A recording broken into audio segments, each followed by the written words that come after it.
अस्सलाम वालेकुम, मैं हूं नूरुल आरफीन सिद्दीकी और आप देख रहे हैं आरफीन नामा। जनाब, आज कोई बहुत ही ख़ास बात आपसे करना मकसूद है जो नॉर्मली मैं आरफीन नामा के सेशंस में या वीडियोस में नहीं किया करता हूं। पिछले कुछ दिनों से अखबारात का मुताला करने से, वेब डेस्क्स की खाक छानने से, सोशल मीडिया का जायजा लेने से एक बात आश्कार हुई है जो किसी तौर भी खुशगवार तो हरगिज नहीं है।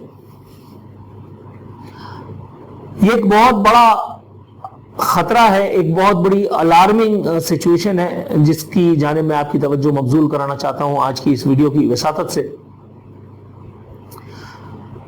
ये इंडिकेटर है माशरे में फैले हुए उस अदम बर्दाश्त का, उस आसाबी कमजोरी की तरफ ये इशारा करती है कि जहां हमारे नर्व्स, हमारा पूरा नर्वस सिस्टम, हम खुद जहां इतने कमजोर साबित हो रहे हैं कि अलमान अलफीज।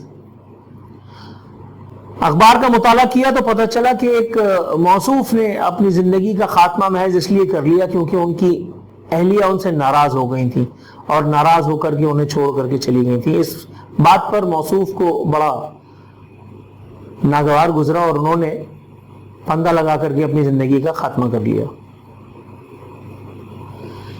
एक पंजाब में किसी स्टूडेंट का अहवाल मालूम हुआ, उसकी एक बेहतरीन मगर मुतनाज़े तहरीर सोशल मीडिया की इन दिनों जीनत बनी हुई है। उसमें एक अच्छे भले खाते पीते एक बड़े मुतमव्वल घराने का एक बच्चा और न जाने किन वजूहात की बिना पर उसने एक तवील और उलझा हुआ खत तो लिखा, साथ ही साथ आखिरी पैराग्राफ में अपने वालिद साहब को उसने तलकीन फरमाई कि बाबा अपना और मम्मा का ख्याल रखिएगा। और ये सोचे समझे बगैर उसने अपनी जिंदगी का चराग गुल कर दिया कि उसकी इस एक तलकीन का क्या असर गुजरेगा जब एक जवान बेटे की लाश उसके मां और बाप के सामने लाई जाएगी। मैं पिछले दिनों पढ़ रहा था अखबार तो मालूम हुआ कि 9वीं क्लास में अच्छे मार्क्स ना आने पर एक तालिब इल्म ने जो है वो खुदकुशी कर ली। ये जहालतें हमारे दौर में भी रही हैं, लेकिन उस वक्त इसकी शरह बहुत कम थी। आज जो मैं देख रहा हूं ये कोई बात है? मैं हैरान होता हूं कि आजकल वालिदैन अपने बच्चों को टाइम क्यों नहीं दे रहे, बच्चों की काउंसलिंग करने पर हमारी तवज्जो क्यों नहीं मबजूल कि जो हमारे वालिदैन ने हमारे साथ किया था।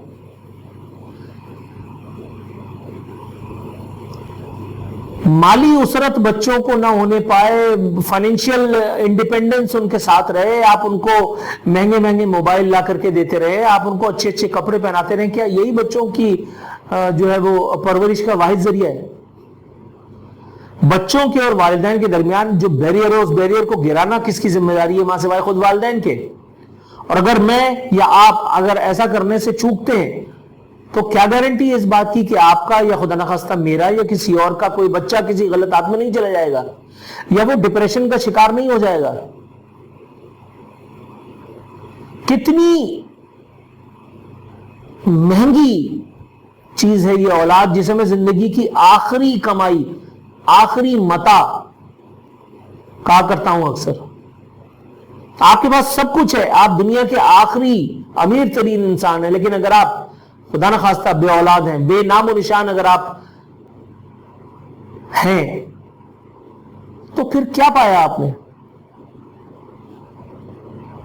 बच्चों के लिए अगर आपके पास वक्त नहीं, मैं कुछ मेरे गिरदो पेश में भी कुछ केसेस हैं जहां मैं अपने बच्चे की बात करूं, मेरे बच्चे के एक क्लास फेलो, वो क्लास फेलो मेरे बच्चे से अपनी तासुफ का इजहार उसने जिन लफ्जों में किया, मैं शजदर रह गया था थोड़ी देर के लिए। तो जब मेरे बच्चे ने मुझे बताया कि उसने, मेरे दोस्त ने बाबा मुझे बताया, मुझे कहा कि यार तुम्हारे बाबा तुम्हें कितना टाइम देते हैं, तुम्हें स्कूल लेकर के आते हैं, तुम्हें लेकर के जाते हैं, तुम्हें घुमाने के लिए लेके जाते हैं, तुम लोग कितने लकी हो यार, मेरे बाबा के पास तो टाइम ही नहीं है।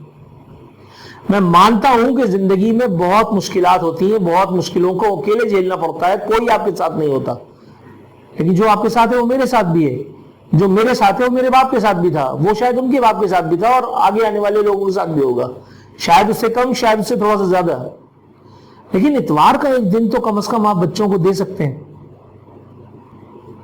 وہ صاحب جنہوں نے اپنی بیوی کے انتقال پر، بیوی کے یعنی ناراض ہو کر کے اور میکے چلے جانے پر انہوں نے اپنی زندگی کا خاتمہ کر لیا، میں ان کے متعلقین سے یہ پوچھنا چاہتا ہوں کہ بھائی آپ نے کبھی اپنے لوگوں پر توجہ دی تھی؟ ان صاحب کی ذہنی حالت کو دیکھنے پر، اس کو ایویلویٹ کر کے ان کی کاؤنسلنگ کرنے پر توجہ دی تھی کہ زندگی میں سارے رشتے بھی موجود ہیں، لیکن اگر آپ کے پاس سید دماغی کسی کیفیت نہیں ہے تو آپ خود اپنی زندگی کا خاتمہ کر بیٹھتے ہیں، اس کے بعد پھر یہ رشتے چیمانی دارد۔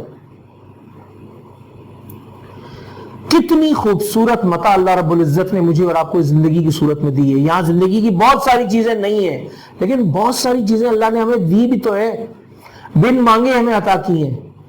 یاد نہیں ہے کورونا کے وہ دن جہاں سانس بھاری پڑ رہی تھی، جہاں آکسیجن سلنڈرز کے لیے اللہ معاف کرے معاذ اللہ کیا کیا سچویشن نہیں ہوئی تھی؟ کبھی انسان دوسرے انسان کے لیے اتنا بڑا خطرہ بن کر کے سامنے آیا تھا جتنا اس پینڈیمک میں آیا تھا؟ اللہ پھر کبھی وہ دن انسانیت کو نہ دکھائے پروردگار عالم۔ اللہ کو مانو یار، اللہ کو مانو، خدا کو خوف کرو، اللہ اس کے رسول کی تعلیمات کا بغور مشاہدہ کرنے پر کم از کم یہ بات تو واضح ہو سکتی ہے کہ ڈپریشن کا واحد علاج رجوع اللہ کے سوا اور کچھ بھی نہیں۔ یہ سیشنز، یہ انفلوئنسرز کے سیشنز، یہ ڈاکٹرز کے سیشنز، یہ ماہر نفسیاتوں کے جو ہے وہ دروازے کھٹکھٹانا، یہ سب بیکار ہے۔ صرف ایک مرتبہ ترجمے کے ساتھ قرآن شریف پڑھ لینے سے میرے خیال ہے بہت ساری چیزوں کا خاتمہ ہو سکتا ہے۔ رجوع تو کرو۔ اپنا خیال رکھیے گا، پھر انشاءاللہ ملاقات ہوتی۔ فی امان اللہ۔